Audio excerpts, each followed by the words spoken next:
Blog Talk Radio. Hello, everyone in the franchise world. My name is Paul Segreto, and this is Franchise Today. Today is Wednesday, January 25th, 2017, right ahead of IFA 2017 in beautiful Sin City, Las Vegas. We'll be at the Mandalay Bay Hotel and Conference Center starting on Sunday, going all the way through next Wednesday, reminding everybody we will not be live on Franchise Today next week, but we have a great action-packed show today. Of course, I'm joined by my co-host, Stan Friedman from the beautiful city of Atlanta. Stan, how are you today? Can you say Super Bowl? I know. God, you had to bring that up, right? Well, you said Atlanta. You said Atlanta, and I said Falcons. Rise up, Paul. Yeah, rise up. Okay. All right. On to better things. Well, Paul, my regrets to you, my good friend Pete Baldine, and those others that are part of the Steelers Nation. I know you guys were just.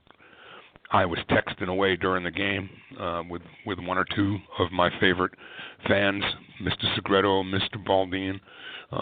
But, it wasn't the year for you guys, although you guys were just battered up. I think you've had a rough year, a tough year. Yeah.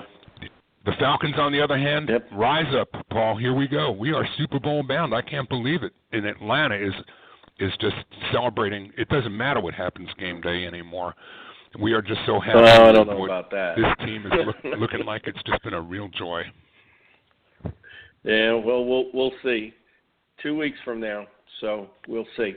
Right here in the sunny city of Houston. Stan, you had a great event last week, also on the radio, on something called Shrimp Tank.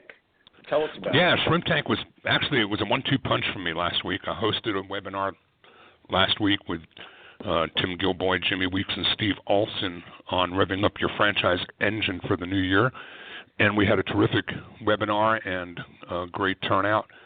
And then it was a 1-2 punch, as I said. The very next day, I had the opportunity to be a guest on a podcast with somebody who hosts that podcast, who's a former guest of ours, Chris Hanks, who runs the Entrepreneurship Center at Kennesaw State University.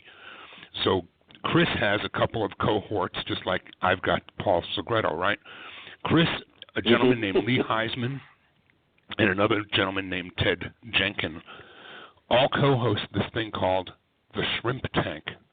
And, my first question was, where do you get a name like the Shrimp Tank? Well, they kind of play some games like the Shark Tank does for big boys, big grown-ups, big entrepreneurs. These guys host quite often high school and college students who bring ideas to them, and they don't award any money, but they do award some intellectual capital, and they invite these kids into the Shrimp Tank, and they assess and evaluate their entrepreneurial ideas and help them mold the clay, if you will, on some things that these young entrepreneurs are thinking about. So that's how they became known as the Shrimp Tank, but the program was phenomenal. They brought me on and enabled me to talk a little bit about FRM, but really to talk about franchising, and to help their audience learn a little bit more about the business model of franchising and how young entrepreneurs can be looking to the franchise segment as a space to consider as part of their entrepreneurial dreams. I wanted to let you know, too, Paul, that Kennesaw State University, the Coles School of Business, and Chris Hanks have made Kennesaw State the only college in the state of Georgia accredited to teach a BA in entrepreneurship as a major. And that's a big deal. And the Entrepreneurship Center at KSU does something more akin to the Shark Tank as well. While I joke about the Shrimp Tank on the podcast, Kennesaw State has a KSU Top 100 program. And for any student of Kennesaw State or schools affiliated with them, they invite 100 kids to participate in a program that pairs them up with a mentor and enables them to work through the business planning of a new business enterprise and then going in front of a group of entrepreneurs who listen to the pitches. 99 of them get eliminated one of them gets up to $100,000 in seed capital and investment and business services, along with a cash award of $5,000. And so I think anybody with an entrepreneurial bent or spirit at the high school and into college, and then college into real world, it really has an opportunity to get a leg up in a way that very few others may have, to get mentored by business and community and educational leaders, and the opportunity to capitalize with seed capital up to $100,000 in actual cash and business services and investment advice. Wow. So KSU's 100, top 100, is something I just want to call out. Anybody who wants to learn more about it can go to Kennesaw State University's Cole School of Business on the website, and from there just continue to look for the Shore Entrepreneurship Center and learn more about the program. Pretty inspiring, Paul.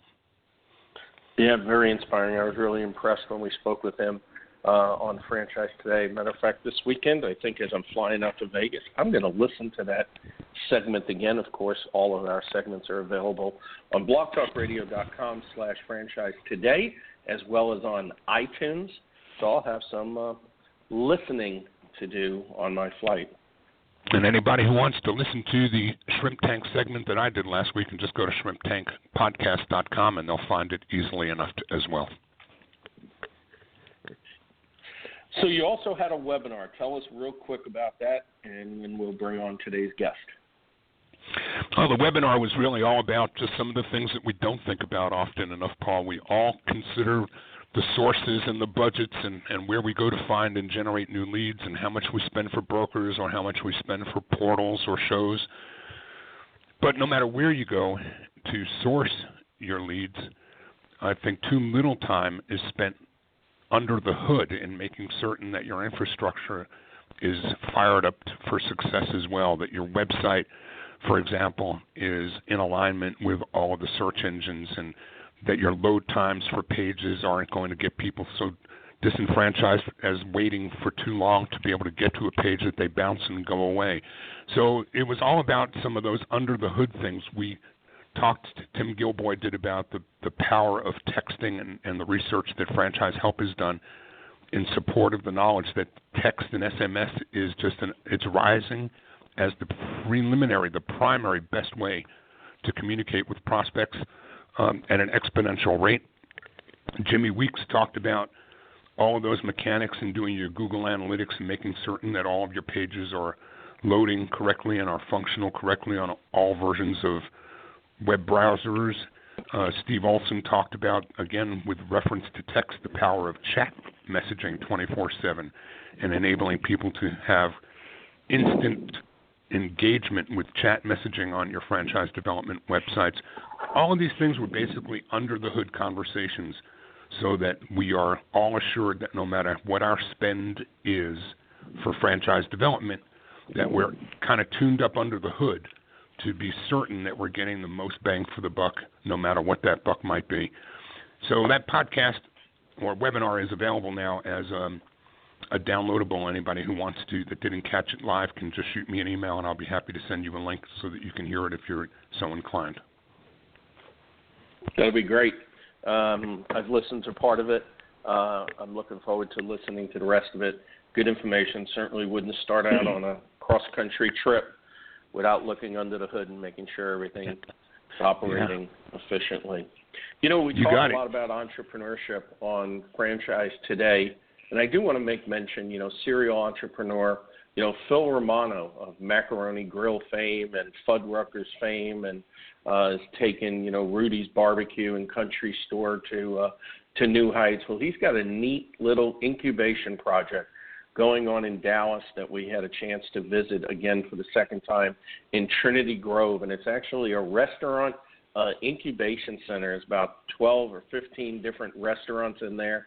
And Stan, here's the great thing. They have to submit a business plan for him.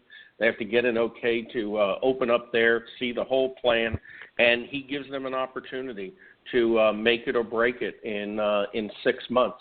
And at any time after 6 months, if they are not achieving the numbers that they thought they would achieve, and they've made the necessary changes to get that way. The bottom line is, if it's not going anywhere, he lets them out of his lease, and he takes care of a lot of the build out. So it's really a unique setting. And the next time you're in Dallas, visit Trinity Grove and help support some of these young entrepreneurs and restaurateurs. And speaking Very about impressive, Paul. cereal, yeah, really impressive place. And speaking about cereal entrepreneurs, today's guest, Kevin Johnson, is also the founder and CEO of Over the Top Cake Supplies, says about the brand that it's a retail store for the everyday home baker and the local chef, a place to learn how to decorate baked goods, and also a fun place for children and adults alike to decorate cakes, cupcakes, and cookies in a fun party setting. Kevin, welcome to Franchise Today. Thank you. Good morning, Stan and Paul. How are you this morning? We're good. It's morning for us and afternoon for Stan, and such as the trials and tribulations of different time zones. But thank you for being on the show today. And, of course, I had the pleasure of a couple of times now of having dinner with you and some other, and for full transparency, of course, Over the Top Cake Supplies is a client of Franchise Foundry. But we spent some time together at Trinity Grove, and I know both of us were quite impressed with that entire enterprise. We were, definitely. I mean, the whole concept of several restaurants all tied together gives you so many options for dining and just walking around and enjoying the evening as it may fall through. You know, it gives great options, and several people can go in and actually dine in different restaurants at the same time and sit very near each other. Yeah, it's really unique, and I've been seeing more and more of that, as they're referring to it as restaurant halls, which I think is a more sophisticated food court, are things that are popping up on the restaurant scene today. But here's an interesting thing. You know, obviously Phil Romano found a gap in the environment, so to speak, for young restaurateurs. And I think it's a lot like the gap that you found with the home bakers and the local chefs with respect to, you know, a small local retail store, but also a place where they can be educated and trained upon, you know, cake decorating and what have you, but at different levels without it being a culinary school or just being a party place. Over the Top Cake Supply seems to be that type of spot that filled that gap. So before we get into, you know, talking about the brand itself, we like to talk about you, Kevin. I know your family started in the bakery business, and you and your brother got involved in it. Take us through that journey to where you are, where you were 20 years ago, and to the point of where we are today. Okay, well, 20 years ago I was actually here, so let's go back a little further. In childhood days growing up, we grew up in the bakery industry. Our parents owned and ran bakeries throughout our life, mostly in Minnesota, and then we moved to Texas in 1972 as a relocation, also to buy and run bakeries up in the Dallas area, and then later down to San Antonio. So obviously bakery has been in our blood for years, and I just wasn't sure I wanted to be on the back of the house side. So shortly after graduating from high school, I sold a little real estate, and then Stan, I think you're old enough, Stan, so in 1979, I think the real estate market was not doing too well. So we opened up, there was an actual local distributor, bakery distributor that had just opened up in the San Antonio market and was looking for a sales rep. And so I went to work for them, and they were lucky enough to be employed with them for 16 years. And then in 1994, my brother and I opened Johnson Brothers Bakery Supply, and we're a 22-year-old full-line, broad-line bakery distribution company. Paul, that suggestion about age, do you really think that was necessary, Paul? Well, we did have quite a dinner at Bob's Chop House, so together, the three of us, along with Jennifer from my team. So I think there's a level of familiarity. I'll leave it at that. And I knew it was a borderline comment. I knew it was a borderline comment because, I wasn't sure where he was in 79, but I knew it was, I figured he'd at least be out of college. You know where I was in 1979? I was still in Dallas, Texas, of all places, and I was in broadcast. But preceding my franchise days, but I was in the great state of Texas in '79. Okay, well, it's good. Of so course, you know the Stan, real estate market wasn't that great. Stan, you could rib him on the fact that your Falcons are going to the Super Bowl and his Dallas Cowboys are sitting at home. I could. I thought that conversation was over. But I won't.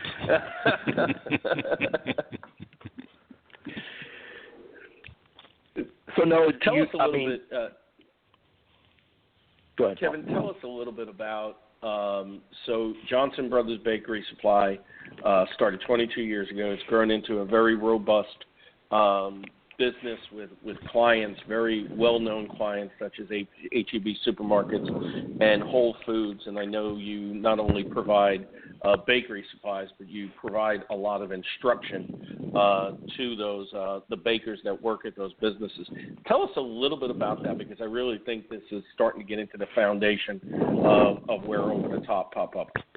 Yes, definitely. So what's made us successful over the years has been not necessarily just the distribution side of the business, but taking the concepts and taking them to another level and being able to get with the employees and create manuals and take the programs and the items that we sell them and execute them. There's a lot of people that can get out there and just sell on price or sell an item, but if there's not execution, it's going to be a very short-term gain. So our claim to fame has always been in the distribution side, both with our former employer and developing our own company, has been the fact that we've created programs and have made the customers more successful because of all the items that we have created and designed to implement.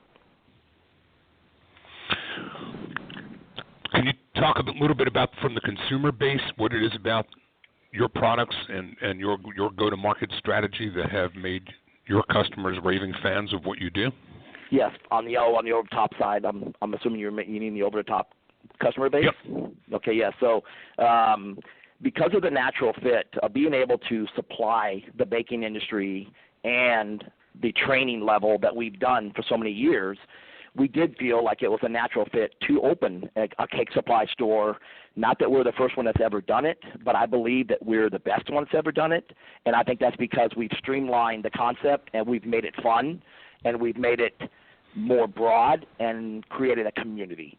So when you say consumers and our customer base is the natural cake baker, but also the home baker, the novice who has never done baking, and the local chefs. We create this community at our stores to where they come in and it's the first thing they're hitting in is like they're saying hi and they're talking about their day before even getting into, do you have this, do you have that, and what's the price? That's the great part about Over the Top, because when you're walking in, because of the design and the layout and the colors and the happiness that we created, they're just wanting to come in and have fun and enjoy the day. So I think that's what sets us apart, and that's what our customers look forward to every day when they come into the store. How big is the footprint when they come into the when they come into the store? What kind of describe the experience that they're having? Sure. So our footprint, typically we have two footprints. We've just recently developed a non-classroom footprint, but we also have our standard, most consistent footprint will be 2,000 to 2,400 square foot retail store with a party classroom, to where they'll, like Paul said earlier on the lead-in, we do a tremendous amount of birthday parties and kids camps and ladies' night out, corks and confection classes, and many other ongoing extended education classes. So the footprint is typically you're walking straight into the retail section, you're walking straight into the POS station where you're greeted by the employees with smiles. And then working your way back towards the back of the store is where you'll be able to see the classroom and all the things that go on in that classroom.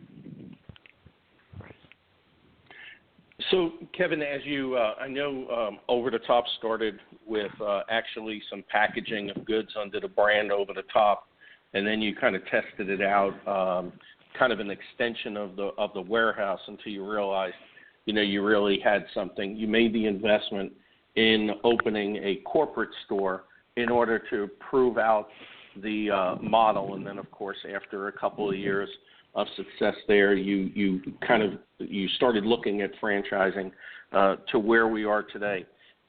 Take us through the decision to open up the corporate store. What was your thinking at that point? Was it to potentially open up more corporate stores, or was it entirely to prove the concept further and in order to get into franchising? Sure. So the reason the reason behind opening the first corporate store was, number one, because of our distribution side, we know that it's a very successful industry. We know that the market is very large throughout the United States and throughout our distribution market of Texas, Oklahoma, and Arkansas. So we have that customer base and have for 38 plus years with both companies. So we know that market is getting larger and larger because the orders are getting larger and larger. Our situation opening our test store here was solely for the market of San Antonio, which had a huge void in quality of cake supply stores.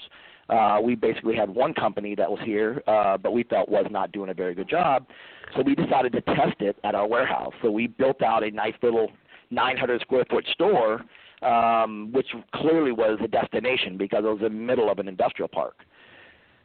So with that being said, we opened that, and clearly we had all the cake club business. We had a lot of cake club business that came in because they knew who we were. They just knew that we couldn't sell to them as a consumer. So we got that market, and then we start, marketing and doing social media and growing into the home baker, and then also a tremendous amount of classes and continuing educational classes were provided here at our warehouse facility because we have a very nice test kitchen.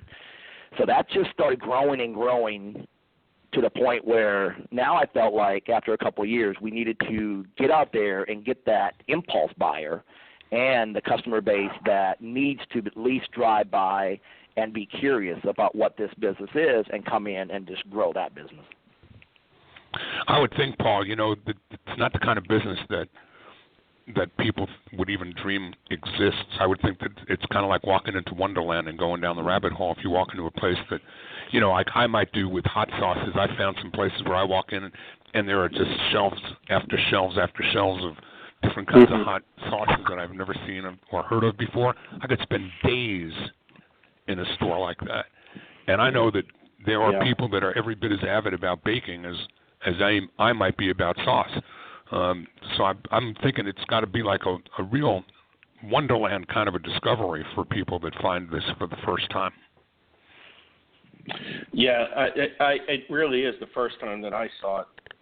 I was impressed from that same standpoint, but also I love the fact of the retail and the classroom party room in the back. I could see a lot of business being generated on both sides. People come in a retail store to see the classes, they register for classes or have their parties, or they're invited as guests to a party, and then on their way out, they're stopping in the retail portion and buying goods and booking their own party. So it really is a nice revenue model. But as you developed the location, so you had the test location in the warehouse, things were going well, and you decided to open up a prototype location on the north side of San Antonio. Take us through that experience and what your revelations were as far as the customers coming in and what your next steps were. Okay, so obviously a continuation of our existing business. We actually kept the warehouse store open just because it was on the other side of town. So we had a lot of experience and a lot of knowledge of what worked and what didn't work. So we were able to open this store and design it to with the classroom to have a very nice layout, but still consistent with our design and our brand. So that business immediately took off. So we did very, very well. We struggled a little bit on the classroom side in the first year, and I think it was more our fault than anybody else's because we were so busy on the retail side and so welcome from the industry that we probably lacked in promoting the classes as much as we should have, and realized the value of what they bring. So about after the first year, we start really focusing on promoting the classroom, knowing that party room, classroom, anybody that enters that classroom now becomes a retail customer to eternity, because there's nothing that we'll do ever with our brand that will cause us to lose a customer. So anybody we feel that we can get into the classroom or party room will now become a very highly potential retail customer. So that thing kept going and going, and we kept expanding different things and just getting better at social media. And right after that store now in March will be 3 years old. About a year after opening, we started talking about franchising, exploring the different vehicles and different people that could help us do that. And then about 6 months later, I believe, and Paul, you can correct me, but I believe I attended a Franchise South Expo nearly a year and a half ago, yep. And that's when we first met, and I met you, and the rest is history. We decided to partner up. Before we get into it, in fact, we'll get into the franchise side of the business right after Sure. our break. But I have one quick question leading into the break, and that is, just tell the audience who the typical demographic profile would be for these parties. Who do you find yourself, or is it a singular demographic? What does that look like? That's a fun question to answer, because obviously the very first people that entered our classroom were the professional / cottage baker decorator, because in our industry and in that cake supply industry, really the only thing that's ever kind of happened in a classroom at some of the other independently owned stores is continuing education. So we knew we wanted to start with that. So we went out and sought some really, really highly professional and well-known cake decorators throughout the industry and throughout the U.S., and we were able to partner up with them and bring them in and do some really powerful cake classes and some high-end continuing education classes. And then on top of that, we partnered up with the cake clubs. And so we offer, a very nice discount to all the cake club members, which is 2 or 3 different cake clubs in our market. So they now all become customers and advocates of over-the-top cake supplies. So that's the demographic the first customer that we approach. Then we start hitting the birthday parties. Then we start hitting the kids camps. And from that standpoint, we basically marketed to the mom. We marketed to the mom and to the families, and that has spearheaded not only the parties and the camps and the kids events, but also the corks and confections, because at some point, mom needs a break. So, and that would be our Ladies' Night Out event. Awesome. This is Franchise Today. I'm Stan Friedman, along with Paul Segreto, and we're talking with somebody who absolutely knows the difference between half-baked or ready to go, and that's Kevin Johnson, franchisor of Over the Top Cake Supplies. Franchise Today is brought to you by the Franchise Foundry, where their team of professionals has been bringing emerging brands to market for more than 30 years with healthy, sustainable growth, the kind of growth that comes from experience. The Franchise Foundry provides their clients with coaching and consulting, a hybrid approach, fostering more effective solutions for both corporate teams and their franchisees. The Franchise Foundry is rich in practical, hands-on experience and expertise in general business management, operational and change management, and is skilled and proficient in digital marketing, franchise recruitment, and development.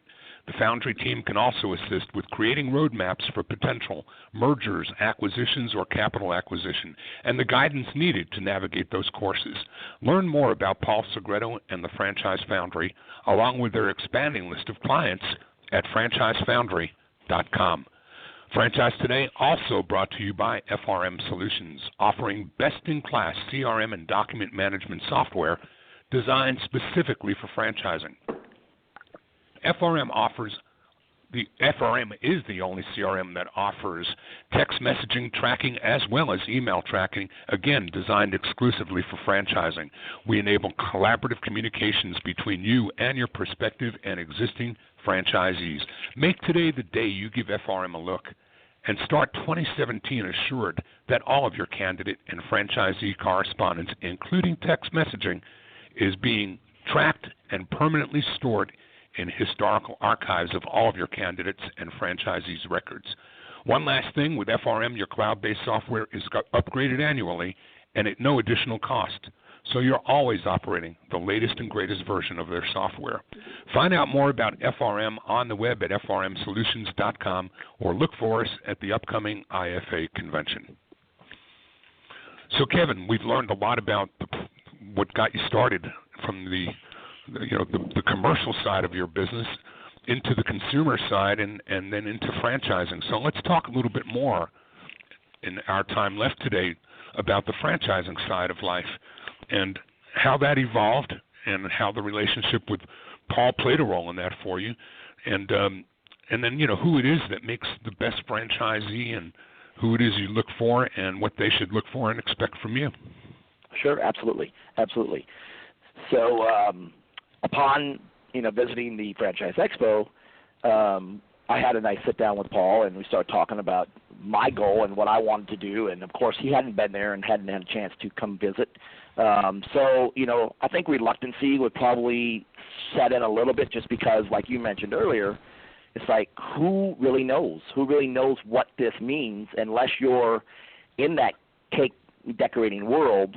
It's kind of like a curious place. Fortunately, it does say cake supplies on the signage, so at least you know that. But it is an untapped market, and I think a market where a lot of people really want to find out more about it. So I explained a lot, and I think he got my passion. He got the background, and I've seen how it fit. He just had to come visit us. So we had a great visit and went through the process, went through all the classes, and did all the educational stuff that weekend. And later on, we scheduled an appointment, and Paul came down to visit San Antonio and see the store, and I think he immediately felt the same thing I felt. So after that, we decided to go ahead and partner up with Paul, mainly because starting your own franchise company, for me, and I'm sure for many other people, I owned other businesses, and it was very difficult for me to set up a team and go to market and start pretending like I knew how to franchise, do franchise sales. So I decided that it was best for the company and the entire organization to hire a professional company that obviously is very well known in the industry, and this is what they do. So we did. We signed the agreement, and we haven't looked back since. It's been a phenomenal relationship and definitely a lifesaver for me, because I truly don't have time to be able to do a lot of the items that are required to develop a successful franchise company. So talk about the candidate for one of your franchises. If you could rub the genie out of the lamp and say, here's exactly who I'm looking for, and this is exactly who I think is best suited to be in this business as a franchisee, tell us who that would be.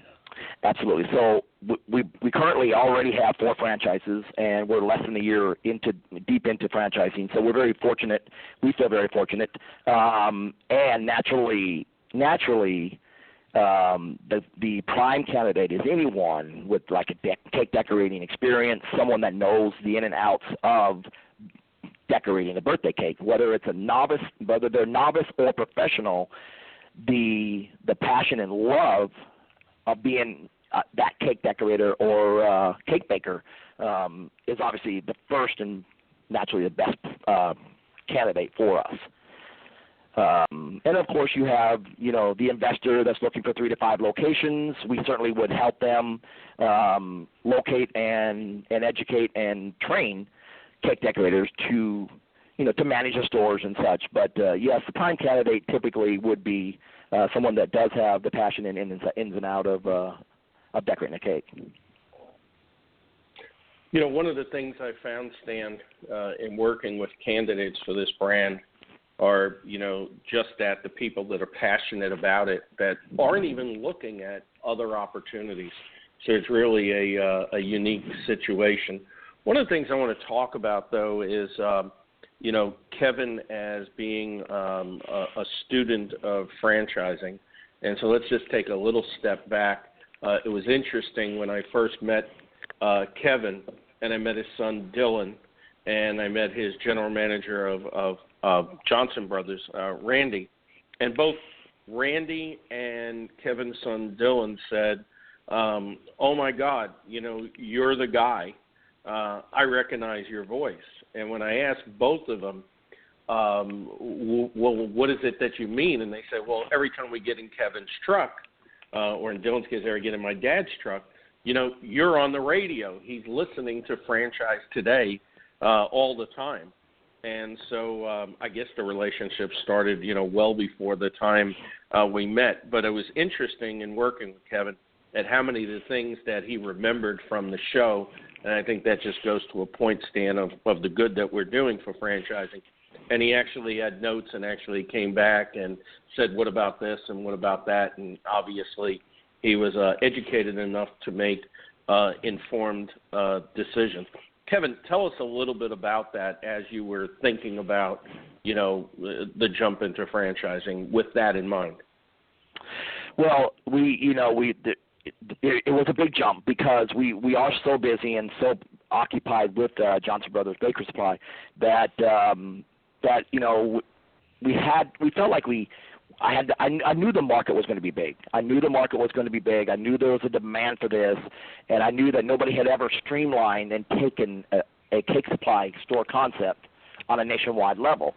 So, we knew that part, but what we didn't know is the legality part of it, and FDD and all these things that Franchise Foundry has done for us, and hand walked ourselves through that. It's a tremendous undertaking. It is a tremendous undertaking, and there's no way. I can't tell you. I probably, without finding you, Paul, and or Franchise Foundry, I'm not sure I would have had the patience and the ability to run my company and continue on the path of seeing this dream through. Everybody always has a lot of dreams, and as an entrepreneur, I've had many other items that I would have likened to take bigger, but one thing leads to another, and then all of a sudden things fall apart, and you're like, okay, well, we'll move on to the next project. So, this thing for us has been so phenomenal because, everybody in my family, everybody at my, at our business knew how passionate I was about it and how much I wanted it. But I just don't think it would have been pulled off without Franchise Foundry, I can tell you. So let me ask this because, obviously you knew you had something hot. You proved it out. You saw the numbers. You saw the potential. Yet you weren't satisfied to just stay the course. Since then, you've made and initiated some of the changes on your own, and some of them obviously came from recommendations. But you took what was developed as a very nice prototype store and took it to another level with the likes of FC Datsun on the design and layout of a prototype. You hired a branding company to rework the logo, which was already a very nice logo, but you took it to a different level. And it's all these different things. So share some of your thoughts about that because, like I said, you already knew you had a firm foundation and you knew you had potential for success, but you wanted to take it to a next level, and certainly, and Stan, here's my segue, certainly you wanted to take it over the top. So explain a little bit behind your thought process on that. So, yes, correct. I knew we had a nice store. And once again, without some little extra push and convincing, I probably would not have located and went after someone like an FC Datsun who designs and lays out and builds the store for you.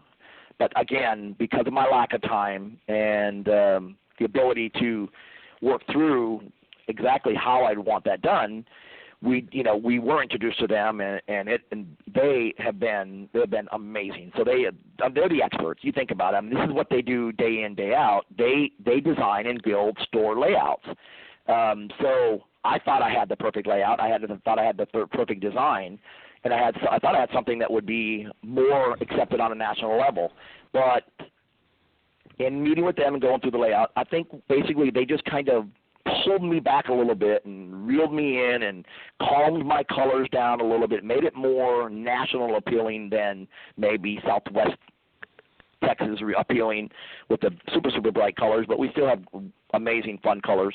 So, being able to take that step and go with that route. You know, and then when I'm out shopping and I'm out with my wife and we're on vacation, there's not a time when I'm not looking at a retail location, seeing what they're doing, what makes them successful, and doing a lot of reading on what does make successful franchises. And you know, you got these multi-million-dollar franchisors with, you know, thousands of locations. You know, they're doing something right. So, you know, so that's when I went after a fantastic point-of-sale system. I went after the top-notch loyalty system that I can implement, that could be implemented throughout the system, as we grow. And like Paul said, updated the logo and made that cleaner and more attractive and more universal. So certainly not the end of changes, but I can assure anybody that all changes will be positive. So as you continue to grow and look for new franchisees, Kevin, I know with only 4 open so far, but you've got more in development. Have you found a sweet spot for who it is that you're targeting, and how far and wide are you searching? Are you going to be growing in concentric circles and trying to keep things close to home base, or are you going to blast out nationally? No, so obviously the franchise expos have worked up to this point. We have a tremendous amount of leads out of the South Expo, still working strong leads out of the North Texas, the North Expo from a year ago.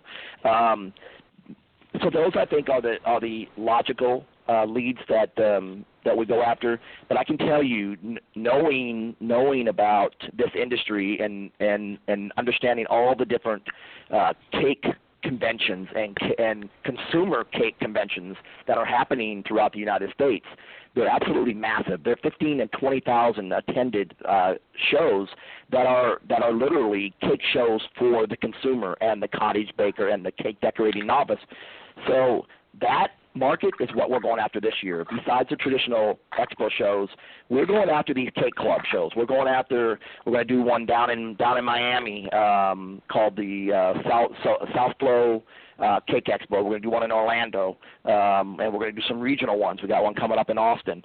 So that cake decorator who never thought of could they own their own cake supply store and party/classroom, that's who we want to go after. We feel like that's a tremendous market. So when we go to these expos and these shows, the cake club shows, we are going in as not over-the-top cake supplies, but over-the-top cake supplies franchisor. So these are strictly franchise booths with franchise opportunities. And there's shows that people could Google that there's Cookie Con, there's Cake Con, there's the different, it's mind-boggling. And all this, you know why? All this is because of TV shows, and the TV shows and the excitement that's created. Right? Yeah, the Food Network and the and they're not going away because they're tremendously successful. Yeah, we have Carlo's Bakery actually opening here in the Woodlands. Just was notified of that yesterday. They just recently opened in Frisco. Yeah, these cake shows are really helping. So, Kevin, tell us a little bit about where you'd like to be 5 years from now with the brand, and then I want to talk about a couple of other things of an entrepreneurial nature as well. So, our goals over the next 5 years is to be upwards to 50 to 70 locations of the Overtop Cake Supplies. We feel that's very conservative. I feel like we can accomplish that probably within the next 2 to 3 years. But I also want to be smart, and I want to grow. I want to grow smart, and I don't want to be that guy that's been on The Profit and been on Shark Tank or mostly The Profit that has had some horror stories on franchisors. I will not allow that to happen within our organization. So, our goal is to grow aggressively, but also grow smart, because we will not be that franchisor that ignores the franchisee. So as you've learned about franchising, and I know now we're going to back up to Johnson Brothers Bakery Supply again, you do a lot of business with Johnson Brothers with microbreweries, and a lot of people might not think about a bakery supply store, working with microbreweries, and yet you found another gap in the market and have filled it quite well. and are even, drawing out very broad strokes right now on a couple of franchise concepts that could, launch into the craft beer industry, and that, of course, is very exciting. Tell us a little bit about that, of just some of your thought process in looking at these gaps that are out there.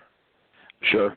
So obviously, and going back a little bit on the cake supply concept and the franchisees, Johnson Brothers obviously is the distribution arm for the cake supply stores, which makes it a logical fit. So going back to synergies, and what that does for the over-the-top cake supply franchise owner is they now are buying every item from Johnson Brothers Bakery Supply versus having to deal with upwards to 50-plus vendors and 50-plus shipments and 50-plus payments. So the streamlining of that for the franchisee is fantastic, with obviously tremendous pricing because of the volume that they're recognizing. So that being said, I'm always looking for synergies that tie in to our corporate business, Johnson Brothers Bakery Supply. That being said, we nearly a year and a half, 2 years ago, started thinking about how crazy this craft beer industry has gotten. And so I guess right around a year and a half ago now, we decided to embark on the craft beer industry on the distribution side. So we hired a specialist in that business who knew that industry.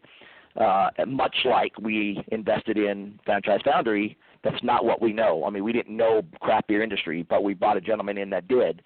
And he's done an amazing job. We've now been truly on track little more than a year, and we've acquired over 85 breweries and selling well over $1 million in craft beer supplies to that industry, where a year ago it was just an afterthought.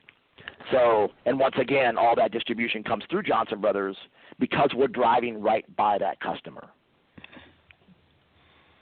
And then, so the interesting thing is, as I've learned more about that and spent time with you and your key person up in Dallas on the craft beer side, also your mind is really running towards, franchising and models that can be, duplicated and replicated. And we've even had some high-level conversations of something similar, of homebrew stores, similar to over-the-top cake supplies. And it's really interesting how your mind is working towards this, and certainly kudos for all your entrepreneurial endeavors. Stan, next time you're in San Antonio, we need to bring you over to Johnson Brothers Bakery Supplies warehouse, 100,000 square foot plus warehouse, and they've got a chocolate room that's climate controlled, and it's amazing as you walk through this room, all the different scents of chocolates as you're working. You can tell with Swiss chard, milk chocolate, dark chocolate, mocha. I mean, it's just absolutely amazing, and I think that's just, again, the detail that is behind this organization is just phenomenal. And, of course, just like in the Prophet says, process, people, product. And I know Johnson Brothers does do a lot with people in addition to their products and products and services. I want to talk about working with them. I want to talk about some of that, Paul, because in some of the time remaining, I don't want us to get out of this podcast without talking about Kevin's propensity for doing well by doing good. And Kevin, I've always admired entrepreneurs that have an appetite for business, but also have a sense of wanting to give back. And I would love for you to talk a little bit about Project Angel Fire and help us understand better the kind of commitment that you've made to it. Sure, absolutely. So, a few years ago, my wife and I were watching Extreme Home Makeover, and we seen this child that was struggling. Their family was struggling, the child was struggling, and they were building them a home. So at that point, at the same time in San Antonio, there's an amusement park being built called Morgan's Wonderland.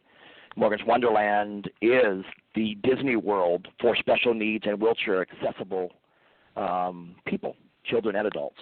So at that point, we kind of looked at each other and we start talking about that's That's our passion. That's going to be our charity give. We need to develop something that can bring these families to San Antonio and to Morgan's Wonderland to experience a trip of a lifetime, something they may not ever experience again.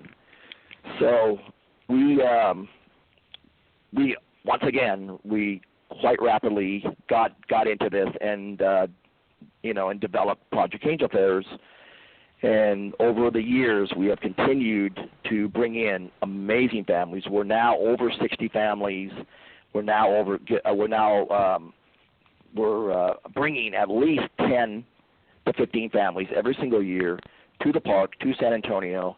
And I can't even describe what it's done for these families and what it's done for these children to come to this park and experience Morgan's Wonderland and Project Angel Fairs.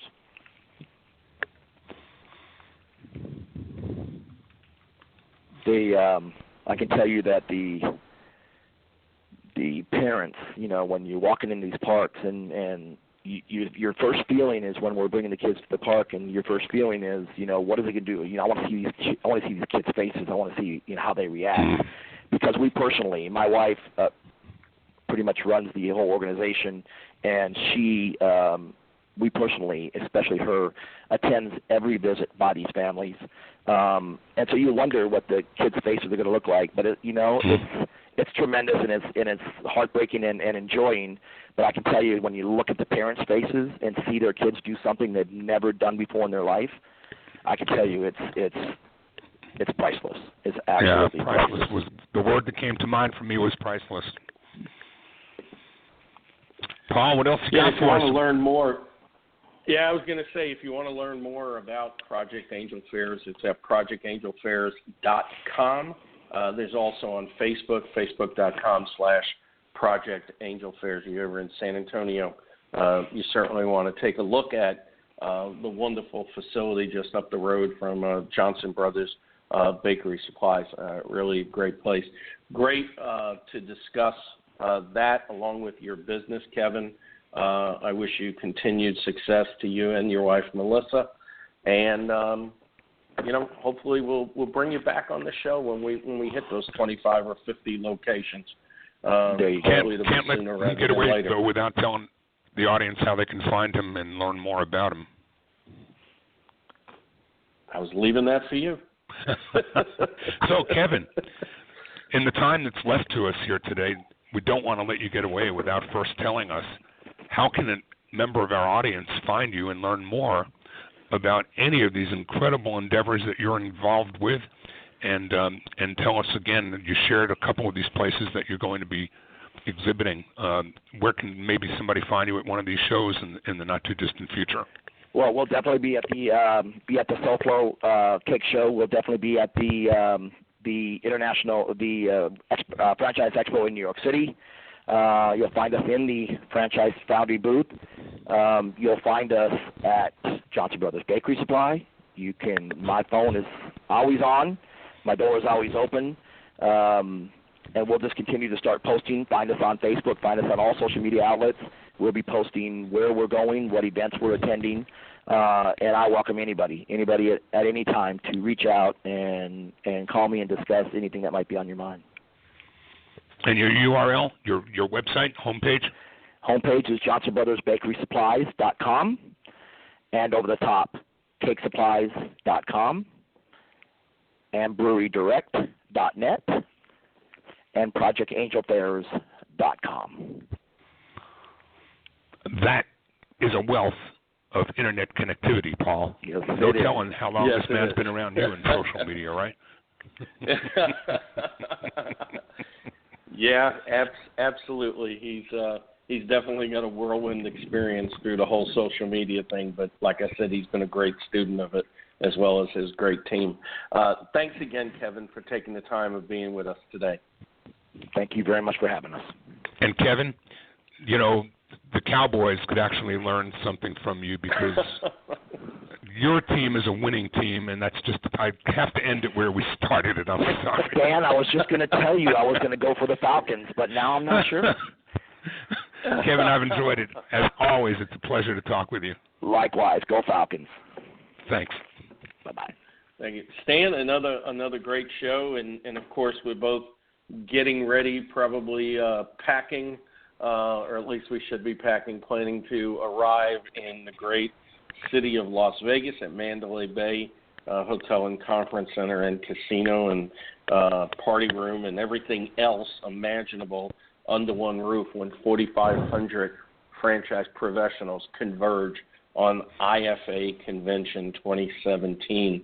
I'm certain it's going to be an absolute great event as always, but I don't know, for some reason I actually feel this year is going to come up a notch. I don't know why I have that feeling. I do. I'm excited. Certainly I'll be there, and I'll also be there with a full team from the Franchise Brokers Association, which, of course, as everybody knows, I'm also president of. So, and I know you guys will be there as well. We will definitely be there. We'll have a booth in the exhibit hall, and I believe you're right, Paul. I think that there's a mood swing of optimism. We are certainly faced with the unknown as we begin a new year with a new administration, but I feel like franchising as a whole is encouraged that no matter whatever else may or may not come our way, we may start feeling some relief from the oppressive regulations that have been pounding at us for the last few years now. And I think that, to his credit, Aziz Hashim's going to be passing the baton to Shelly's son this year, but we want to thank Aziz for the contribution that he's made to raising the bar on awareness of what franchising actually is and helping with that About Our Franchise initiative get so many wonderful stories of franchisors, franchisees, and even suppliers out to the community, to the basic community to communicate to the average person who's not inside of our business exactly what franchising is all about. Absolutely. I want to leave everybody with this from IFA President and CEO Robert Crisanti, who said in a report yesterday, franchising is an American success story. Establishments are growing faster and creating more jobs at a faster pace than the overall economy. They're getting more sales and growth than other businesses. Until the week after IFA, that's 2 weeks from today, my name is Paul Segreto, wishing you the best, the very best in this great, great thing we call franchising. And Franchise Today is out.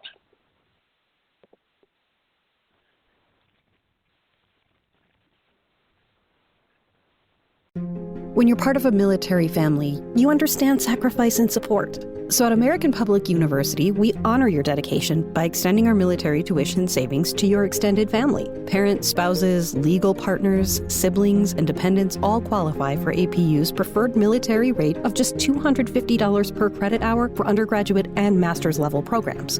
American Public University. Value for the whole family. Learn more at apu.apus.edu/military.